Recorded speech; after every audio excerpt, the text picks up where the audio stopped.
நேரம் வந்துருச்சு. நான் பரலோகத்தில் உள்ள என் பிதாவின் சித்தத்தை செய்யணும். உங்க எல்லாருக்கும் பல கேள்விகள் இருக்கும் எனக்கு தெரியும். அதுக்கான ஒரு நேரம் நிச்சயம் வரும்.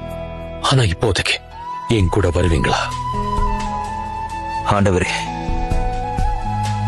வேற எங்க நாங்க போவோம்? நித்திய ஜீவ வசனங்கள் உம்மிடத்தில் தானே உண்டு. உங்களுக்கு எதிர இருக்கிற கிராமத்துக்கு போங்க. போன உடனே அங்க ஒரு கழுதையையும் அது கூட யாரும் இதுவரை அமர்ந்திராத ஒரு குட்டியையும் கட்டியிருப்பதை பாப்பீங்க. அவைகளை அவிழ்த்த இடத்துல கொண்டு வாங்க. யாராவது ஒருத்தர் உங்ககிட்ட வந்து ஏதாச்சும் சொன்னாங்கன்னா அவங்க கிட்ட நீங்க இதெல்லாம் ஆண்டவருக்கு வேணும்னு சொல்லுங்க. கழுத குட்டியை கடன் வாங்க சொல்றீங்களா? ஆமா.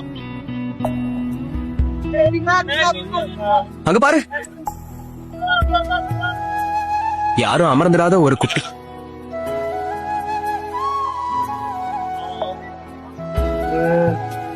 எதுவாதான் இருக்கும்.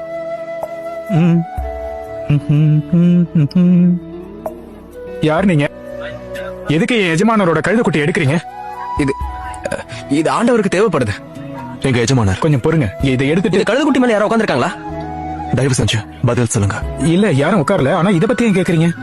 ஆண்டவருக்கு இது தேவை. நீங்க லாசருவை எழுப்பின நசரேயன் ஆகிய இயேசுவோட சிஷ்யர்களா? சிறையிருப்புக்கு அப்புறம் உங்களுக்கு தீர்க்கதரிசிகள் சொன்னதை பத்தி தெரியுமா? சகரியால இறந்த சியோன் குமாரத்தையே மிகவும் களிக்கூறு, எருசலேம் குமாரத்தையே கெம்பீரி, இதோ உன் ராஜா உன் இடத்தில் வருகிறார். அவர் நீதி உள்ளவரும் ரட்சிக்கிறவரும் தாழ்மை உள்ளவரும் கழுதையின் மேலும் கழுதை குட்டியாகிய மரியின் மேலும் ஏறி வருகிறவருமா இருக்கிறார். கழுதை குட்டியாகிய மரியின் மேலும் ஏறி வருகிறவருமா இருக்கிறார்.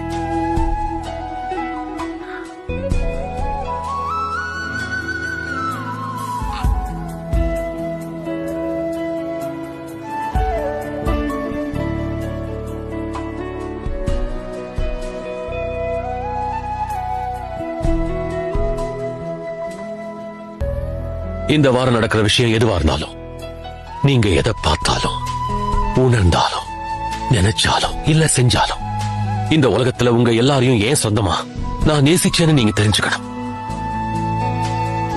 உங்களை கடைசி வர நேசிப்பேன்.